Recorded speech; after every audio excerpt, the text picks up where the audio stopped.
Hi,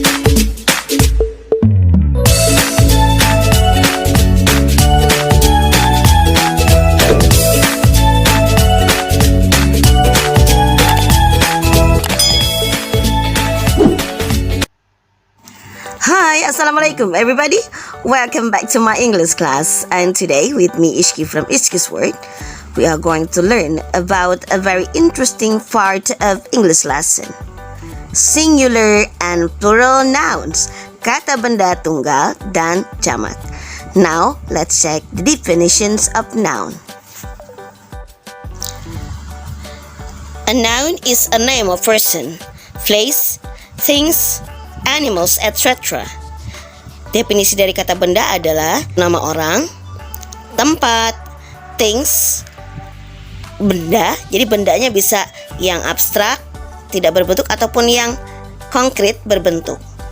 Animals, etc. Binatang dan lain-lain. Di sini bisa juga kita artikan sebagai berikut. Segala hal yang mempunyai nama itu disebut dengan noun, kata benda. And remember, the positions of noun, posisi dari noun pada suatu kalimat, biasanya dia menempati subjek ataupun objek. Next, singular. Singular means only one. Singular artinya hanya satu, atau kita sebut juga dengan tunggal. Plural, more than one, lebih dari satu. We call it as jamak in Indonesian, dalam bahasa Indonesia. There are two types of noun based on the characteristic of it. Jadi ada dua tipe kata benda berdasarkan karakteristiknya, yaitu countable nouns, kata benda yang dapat dihitung, dan uncountable nouns, kata benda yang tidak dapat dihitung.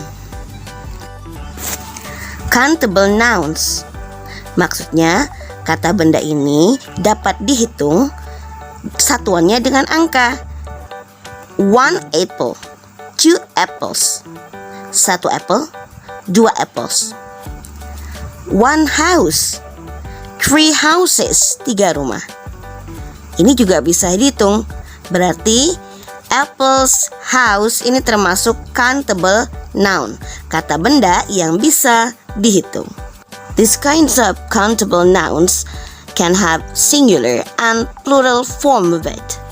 Jadi bentuk countable nouns ini dia mempunyai bentuk singular, tunggal, dan juga ada bentuk jamaknya. As an example, sebagai contoh, banana, bananas. Egg, eggs. Cucumber, cucumbers. Flower, flowers. So all of them are countable nouns. Jadi semua ini adalah kata benda yang dapat dihitung satuannya dengan angka. Nah, untuk lebih mudah kalian bisa menambahkan angka di depan kata tersebut, maka akan terlihat bahwa memang jelas benda ini bisa dihitung. Selanjutnya, uncountable noun, kata benda yang tidak dapat dihitung. Dia cuma punya satu bentuk saja. Maksudnya saat singular, tunggal, ataupun pada saat jamak, dia tetap menggunakan kata itu saja, tidak berubah. Contohnya, cheese, sugar, water, rice, honey. Mau dia tunggal ataupun jamak, tetap kata tersebut tidak berubah. Next, we talk about articles. Oke, selanjutnya kita bicara articles. Kenapa kita membicarakan ini? Karena ini akan terhubung dengan pembelajaran kita selanjutnya, yaitu tentang singular noun. Jadi kita bahas dulu artikel ini. So articles, kalau in Indonesian we call it as kata sandang. Kata sandang. Contohnya si, para, sang, dan lain-lain yang dipakai dalam percakapan sehari-hari. Nah, in English kita juga ada, dan itu dia dibedakan menjadi dua. We call it as indefinite articles dan definite articles. Indefinite ini artinya adalah tidak pasti atau tidak tertentu. Dan definite articles, definite artinya pasti atau tertentu. Jadi artikel yang ini dia tertentu atau pasti. Oke, kita mulai dari indefinite article dulu. Indefinite articles adalah e dan en. When we use e or en, kapan sih kita menggunakan e dan en ini? Jadi caranya adalah apa bunyi awal kata tersebut? Bila bunyi awal kata yang diikuti oleh artikel tersebut bunyinya konsonan. Boy. Kita dengarkan ketika mengatakan boy, bunyi awal yang kita dengar adalah bunyi konsonan. Boy. Maka yang dipakai adalah a boy. Class. Bunyi awal yang kita dengar adalah konsonan, maka a class, sebuah kelas. Kalau en, bila bunyi awal kata yang diikuti oleh artikel ini huruf vokal. Huruf vokal adalah huruf hidup seperti a, i, u, e, o. Example, contohnya apple. Ingat, jangan melihat kepada huruf yang kamu lihat pada bagian awal ini, tetapi dengarkan bunyinya. Apple. Apple di sini dimulai dengan bunyi vokal a, apple. Maka kita tambahkan an apple. An hour.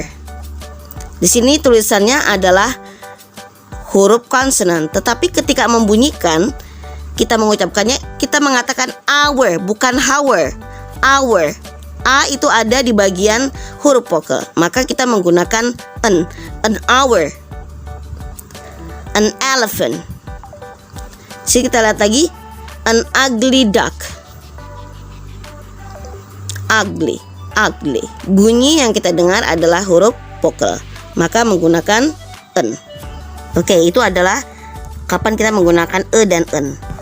E dan en ini, jadi kegunaannya adalah untuk merujuk kepada sesuatu untuk pertama kalinya, atau sesuatu yang belum tertentu atau belum spesifik atau belum jelas. Ini adalah beberapa contoh penggunaan e ataupun en pada suatu kalimat. Kita mulai dengan e.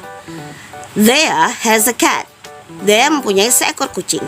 Nah, kucing yang dibicarakan di sini ini baru pertama kali kita bicarakan dan belum diketahui secara spesifik seperti apa dan yang mana. The next example, I want a doll. Aku menginginkan sebuah boneka.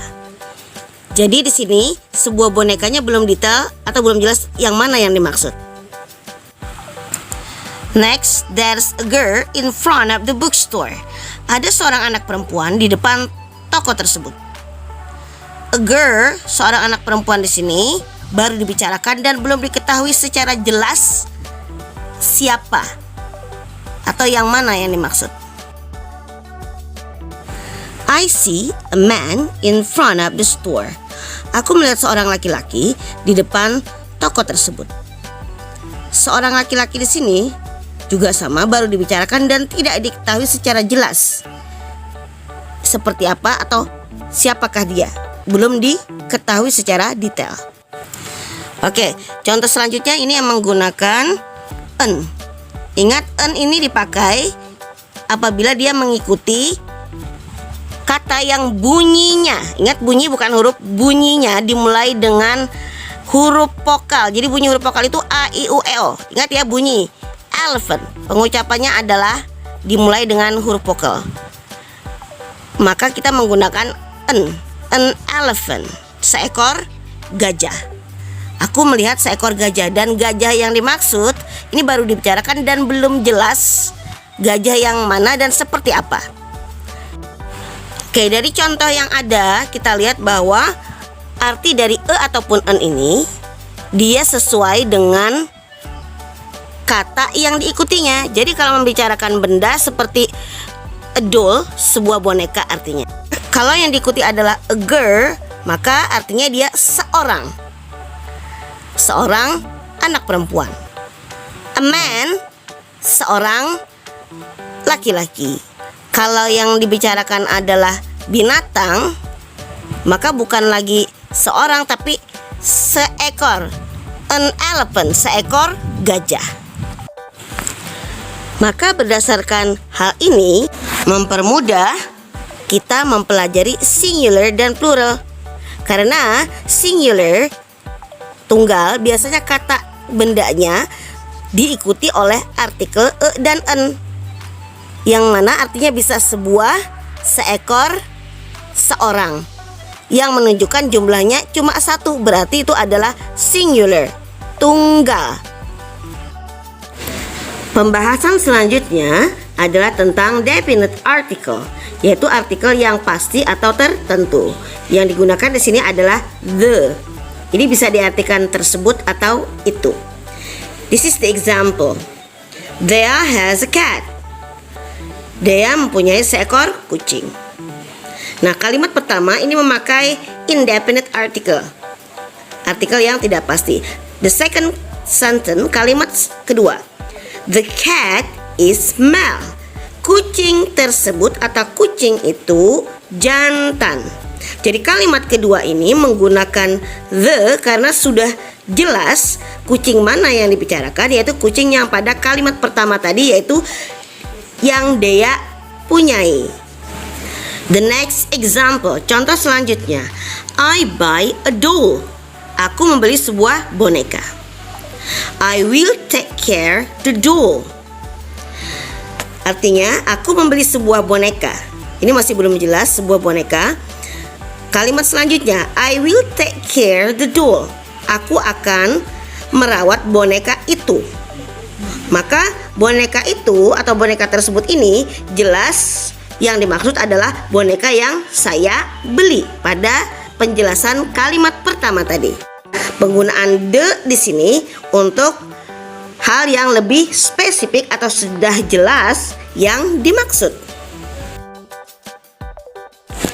Please give me the key. Tolong berikan aku kunci itu atau kunci tersebut.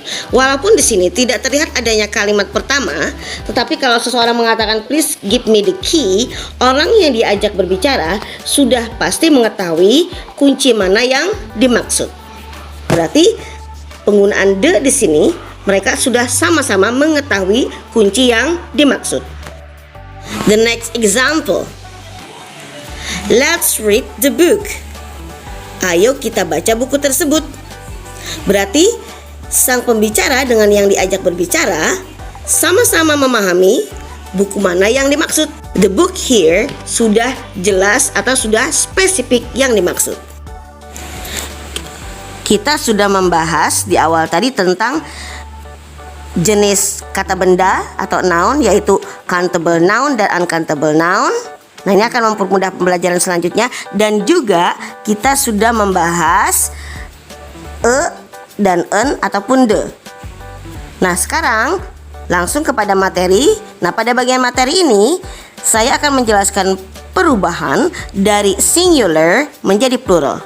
Dan pada singular bagian tunggal saya tambahkan artikel untuk mempermudah kalian memahami bentuk dari singular, biasanya diikuti oleh artikel e dan en.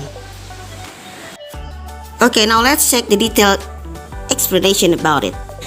Okay, ada beberapa rule yang kita bisa pakai untuk mengubah singular tunggal menjadi plural atau jamak.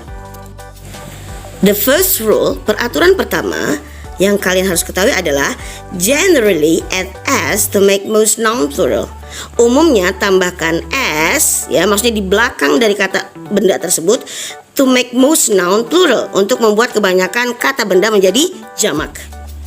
Kita lihat di sini seperti cat ditambah s maka dia menjadi jamak. Now listen how to pronounce the words from singular to plural. Kita dengarkan bagaimana cara membunyikan singular menjadi plural. A cat. Cats. A flower, flowers. A dog, dogs. A chair, chairs. A table, tables. A window, windows. A door, doors. A sister, sisters. A girl, girls. A pencil, pencils. A ruler, rulers. A whiteboard, whiteboards. An eraser, erasers. An apple, apples. An ant, ants. An hour, hours.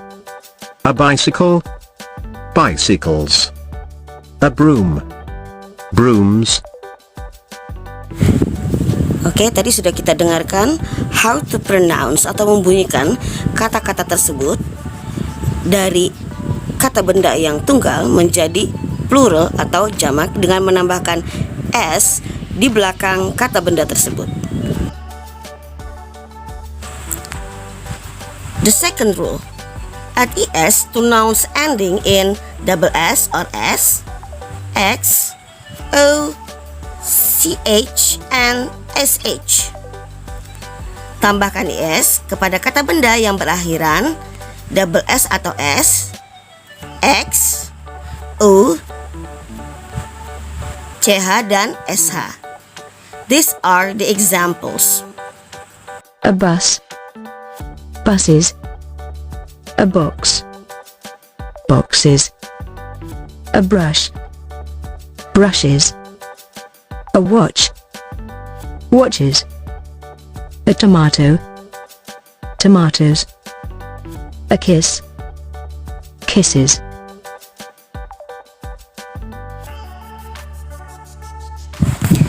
Oke, here adalah detail rule. Ini adalah rule detail tentang kata benda yang diakhiri dengan o.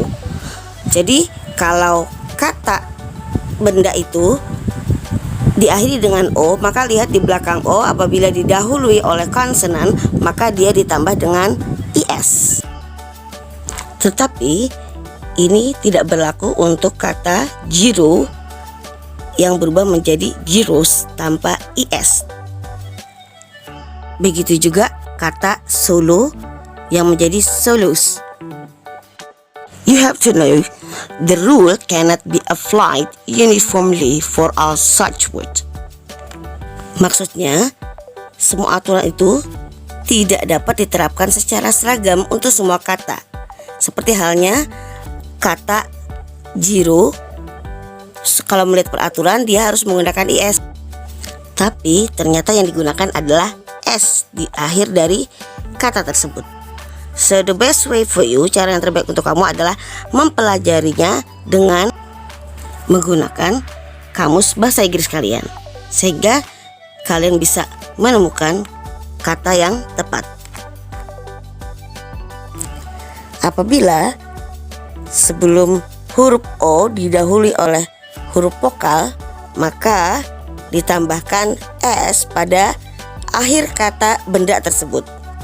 Examples, contohnya kangaroos, videos, radios. The next rule, some nouns that ends in f or v change to ves. Jadi beberapa kata benda yang berakhiran f ataupun v maka akan berubah menjadi v plus es. The examples are a knife, knives. A calf, calves. A leaf, leaves. A thief, thieves. Okay, next. A few nouns have the same singular and plural noun. Jadi ada beberapa kata benda yang mempunyai bentuk tunggal dan jamak yang sama. A deer, deer. A sheep, sheep.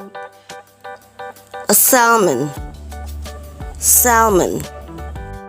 Ini bisa dibedakan dengan menambahkan artikel e ataupun en pada bagian singular atau tunggal. Nah, pada bagian jamak, untuk mudah membedakannya juga, kalian bisa menambahkan angka sebelum kata benda tersebut. 10 deer, pipe salmon, 5 ikan salmon. Atau kalian bisa menambahkan many salmon, banyak ikan salmon. Kita lihat berdasarkan contoh, tidak ada perubahan yang terjadi pada kata benda tersebut, baik dia tunggal maupun jamak. Oke, the next row adalah tentang kata benda yang diakhiri dengan huruf Y. Ada beberapa hal yang harus kita perhatikan. When nouns end with a consonant and Y di sini maksudnya Y, change Y to E atau I, and add ES dan tambahkan ES. Jadi maksudnya kalau ada huruf konsonan sebelum huruf Y, maka Y-nya berubah menjadi I dan kita tambahkan ES di belakangnya. Listen how to pronounce the words. A lady, ladies. A baby, babies. A butterfly, butterflies. A puppy, puppies. A story, stories. A bunny, bunnies. Sebaliknya, apabila huruf Y didahului oleh huruf vokal A, I, U, E, O, maka tinggal kita tambahkan S di belakang kata benda tersebut tanpa mengubah huruf Y-nya. The examples are a monkey, monkeys. A boy, boys.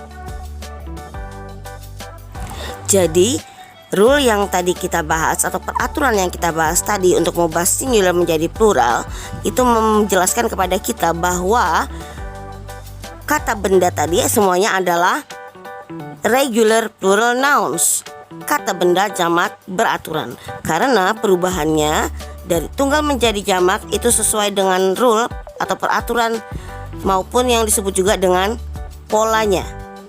Selanjutnya kita akan melihat apa sih yang disebut dengan irregular plural nouns. Let's check together. Some nouns have different plurals. Ini maksudnya di sini adalah beberapa kata benda mempunyai bentuk jamak yang berbeda. Nah, inilah juga yang disebut dengan irregular plural nouns. Karena perubahannya menjadi jamak itu tidak beraturan. Let's check the examples here. A child, children. A man, man.